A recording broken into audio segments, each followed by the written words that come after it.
Quando Jesus caminhou sobre essa terra, a primeira mensagem que ele pregou quando começou seu ministério foi o arrependimento e a crença no Evangelho. Quando nós, como crentes em Jesus Cristo, seguimos qualquer outra filosofia de ensino ou doutrina, estamos sendo desviados da verdade. Deixamos de lado uma devoção sincera e pura a Cristo e somos levados a servir o mundo, que é o reino das trevas. No final dos tempos, de acordo com a palavra da verdade, esse não é o lado em que vamos querer estar. Apocalipse 12, versículo 9 declara: foi lançado fora o grande dragão, a antiga serpente, que se chama Diabo e Satanás, o sedutor de todo o mundo. Ele foi lançado à terra e seus anjos foram lançados com ele.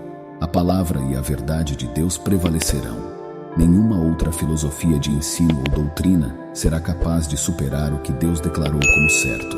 Deste modo, a maior criação de Deus, a humanidade, poderá viver com Ele eternamente em seu reino de paz, desde que façamos a escolha certa de seguir sua doutrina, e não as doutrinas perigosas do mundo.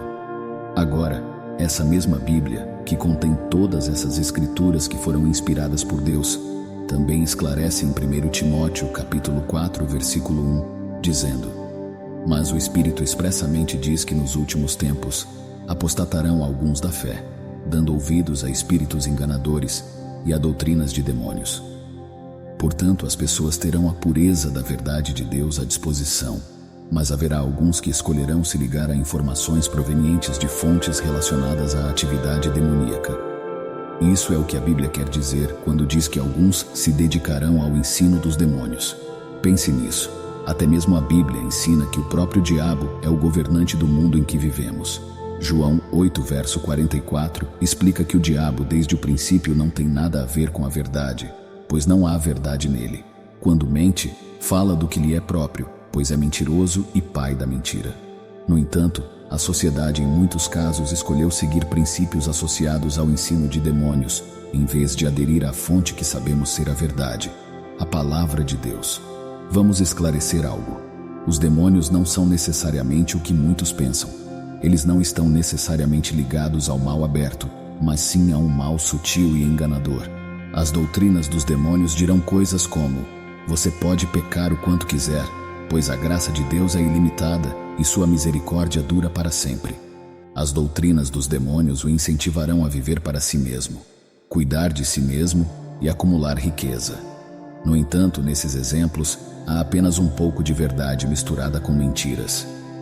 O que esses exemplos não dizem é que sim, Deus nos deu graça e sua misericórdia perdura para sempre, mas Deus não pode ser zombado, pois o que o homem semear, isso também colherá. Deus realmente quer cuidar de você e vê-lo prosperar, mas a prosperidade nem sempre é financeira. Uma pessoa pode prosperar financeiramente e estar espiritualmente morta. É sempre melhor ser rico em Cristo, ser rico espiritualmente, do que materialmente, pois de que adianta ganhar o mundo inteiro e perder a alma? Portanto, como cristãos, não devemos ficar surpresos que as pessoas estejam se afastando da verdade a uma taxa alarmante. Mas também devemos perceber que não podemos apenas nos acomodar e observar isso acontecer. Quero que você ouça o que 2 Timóteo, capítulo 4, versículos de 2 a 4 diz, porque em suas instruções a Timóteo, o apóstolo Paulo afirmou com intensidade: prega a palavra, a tempo e fora de tempo, oriente, repreenda, exorte, com toda a longanimidade e doutrina.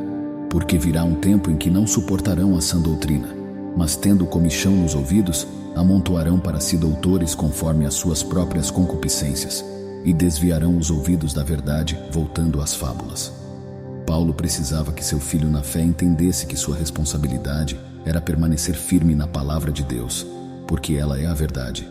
Ele precisava que ele entendesse que, quando outros estivessem se afastando para doutrinas de demônios, ele ainda precisava estar ensinando e pregando a verdade.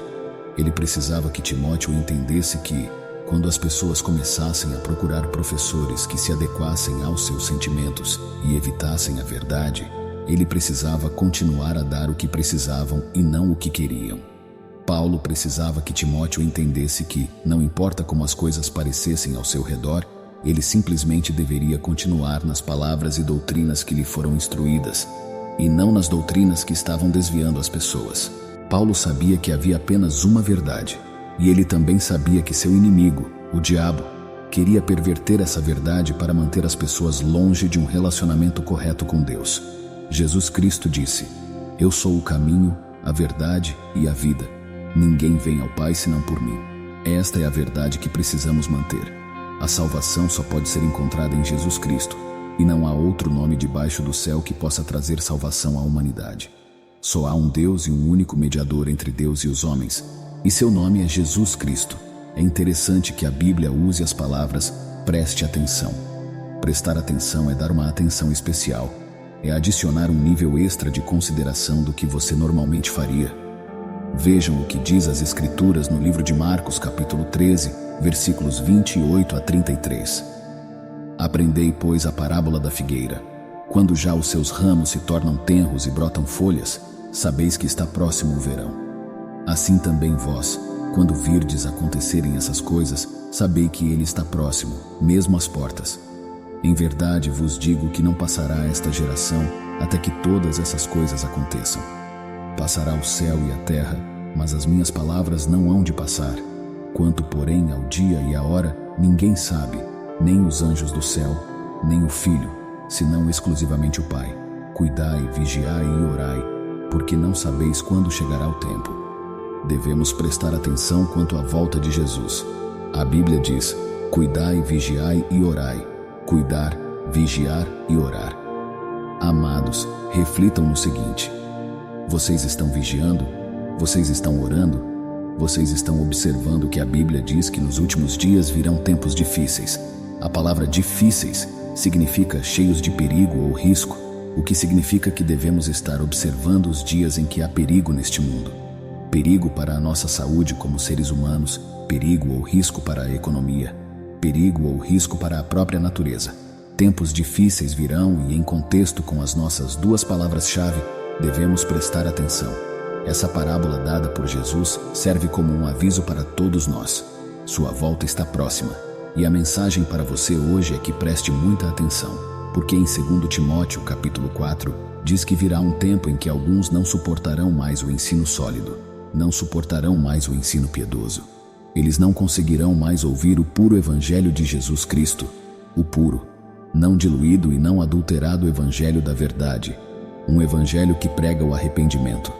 Assim, os homens rejeitarão esse ensino sólido e, em vez disso, viverão segundo seus próprios desejos. Buscarão se cercar de professores que aprovam seus estilos de vida e dizem o que eles querem ouvir. Homens de Deus, mulheres de Deus, prestem atenção, não caiam na armadilha de ouvir um evangelho que aprova seu estilo de vida pecaminoso. Em 2 Crônicas, capítulo 16, há uma história interessante da qual todos podemos aprender. Havia um rei chamado Asa, que inicialmente começou bem em sua caminhada com Deus. Ele trabalhou para remover a idolatria entre seu povo e liderou a nação a adorar e honrar o único Deus verdadeiro, Jeová. No entanto, a história do rei Asa toma um rumo diferente quando ele decide confiar no homem em vez de Deus, ao enfrentar um obstáculo. Este rei desviou sua fé e buscou a ajuda das pessoas em vez do Senhor. Aqui está o que a Bíblia diz em 2 Crônicas, capítulo 16, versículos 7 a 9. Naquela época, Hanani, o vidente, veio ao rei Asa de Judá e lhe disse: "Porquanto confiaste no rei da Síria e não confiaste no Senhor teu Deus, por isso o exército do rei da Síria escapou da tua mão. Porventura, não foram os etíopes e os líbios um grande exército, com carros e cavaleiros em grande número? Contudo, porquanto confiaste no Senhor, ele os entregou em tua mão. Pois os olhos do Senhor passam por toda a terra, para mostrar-se forte para com aqueles cujo coração é perfeito para com ele. Loucamente procedeste nisto, pois desde agora haverá guerras contra ti." Nessa história do rei Asa, não queremos focar muito no rei em si e no que ele fez, mas sim destacar o que o profeta de Deus, Hanani, disse ao rei Asa. Ele disse: "Os olhos do Senhor passam por toda a terra, para mostrar-se forte para com aqueles cujo coração é perfeito para com ele." Isso é o que devemos lembrar como filhos de Deus. Os olhos do Senhor estão procurando aqueles que estão completamente comprometidos com ele, aqueles que confiam plenamente nele. Portanto, quando você enfrentar obstáculos na vida, Não coloque sua confiança nas pessoas, confie em Deus. Não dependa das pessoas ou das coisas, confie em Deus Todo-Poderoso, porque Ele está procurando. Os olhos do Senhor passam por toda a terra, buscando aqueles que estão totalmente comprometidos e confiantes nele. Efésios 6, verso 13 diz: Portanto, tomai toda a armadura de Deus, para que possais resistir no dia mau e, havendo feito tudo, ficar firmes. Vamos analisar um pouco este verso e o que ele significa para nós. A Bíblia diz: Portanto, tomai toda a armadura de Deus. O primeiro ponto a notar é que isso é uma instrução. Somos instruídos a tomar toda a armadura de Deus. Não é uma questão de você decidir se vai ou não tomar essa armadura. Trata-se de uma instrução clara. Isso é algo que você precisa fazer. Para isso, em Deuteronômio 31, verso 8, lemos: O Senhor, Ele é o que vai adiante de ti. Ele será contigo. Não te deixará, nem te desamparará. Não temas, nem te atemorizes. Portanto, quando você se deparar com obstáculos na vida, não coloque sua confiança neles, mas confie em Deus. Não olhe para os problemas, mas olhe para aquele que é maior do que qualquer problema. Lembre-se de que, mesmo quando enfrentamos tempos difíceis e adversidades, Deus está sempre conosco, e Sua palavra é uma lâmpada para os nossos pés e uma luz para o nosso caminho. Portanto, mantenha seus olhos fixos em Deus, confie nele em meio às lutas e desafios, e saiba que Ele é capaz de guiá-lo e fortalecê-lo em todas as circunstâncias. Mantenha-se firme na fé, continue orando e buscando a Deus em todos os momentos, e lembre-se sempre de que Ele é o seu refúgio, sua fortaleza e seu socorro constante. Nesses tempos difíceis, não perca as forças e a fé, e não se deixe enganar pelas falsas pregações deste mundo. Mantenha sua esperança na palavra da verdade, com a certeza de que Cristo em breve voltará para resgatar a sua amada noiva. Se você gostou desse vídeo, deixe seu like clicando no joinha e inscreva-se no nosso canal para fazer parte da nossa comunidade de oração. Ative também todas as notificações, clicando no sininho para não perder nada e ter acesso a mais conteúdos como esse que irão abençoar e edificar a sua vida. Escreva nos comentários o seu motivo de oração e também o seu testemunho de fé. Coloque também o nome das pessoas que você quer incluir nessa corrente de oração e, se possível, compartilhe esse vídeo com elas. Siga-nos também no Instagram, no Twitter e no TikTok. Postamos conteúdos exclusivos em nossos perfis nas redes sociais. Que o Senhor Jesus abençoe sua vida poderosamente e até o próximo vídeo.